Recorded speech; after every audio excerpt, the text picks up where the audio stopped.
With smartphones, we're all photographers of sort. Tiernan Ray with ZDNet put together an article for us about how artificial intelligence is playing a big role when it comes to smartphone photography. Tiernan, thanks for being with us. Just tell us how AI is going to impact the smartphone photography abilities. Karen, you know that there are going to be, in this year's phones and phones coming after it, a whole bunch of new camera systems that will be able to perceive the depth of scene around you. So if you're taking a picture with the rear side camera of someone on the street or above a building, the camera will actually use a special distance measure, sending beams out and having a count of how they bounce back to tell what's the volume of this space around the subject. And by doing so, the camera can then perform some calculations that can tell where are objects in space. And so rather than having simply a flat two-dimensional representation inside the smartphone, it'll be able to have a volumetric representation of where all the objects are that are in the scene. That's pretty cool. And Tiernan, as I mentioned, we're all kind of photographers, or at least trying our best to take good pictures with what we have. So I guess an obvious question would be, what does it mean for us? Why should we care about this technology and how it will help us to take pictures down the road? These cameras have been thought of mainly for augmented reality. And the idea is that they would overlay, let's say, the scene, and you would see a monster behind me, and that's kind of fun to see that on your smartphone screen. But the application of photography could be more profound.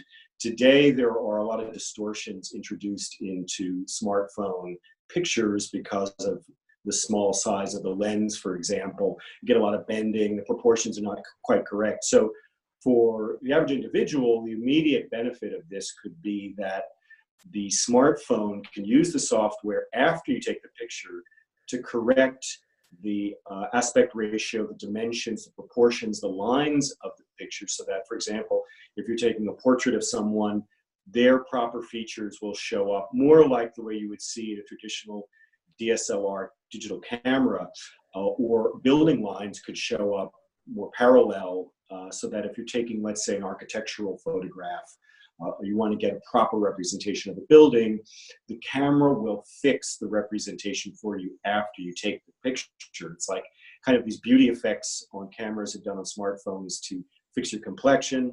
In this case, it's fixing the proportions. It's making it look more like it really should look through a professional lens. So the benefit there to consumers is you get a better picture that has things in proper proportion. And the benefit to Apple, to Google with its Pixel line, to Samsung, obviously, is that if you can fix these aberrations that have traditionally been introduced into smartphone photographs, you get a little bit closer to matching the quality of high-end DSLR cameras, closes that gap, and there's just one more reason to tell people you don't need to buy an expensive digital camera. Your phone can be now used for professional grade portraits or for, let's say, architectural documentation. You don't need a special setup. So really, from the professional just down to the average everyday picture taker like myself, there's some really cool stuff on the horizon. That's right. It's going to tell you you will be one step closer to being a DSLR owner by having this feature on your phone. All right, good stuff, Tiernan. Thank you so much for your insight on that. And Tiernan's full article, of course, can be found on ZDNet.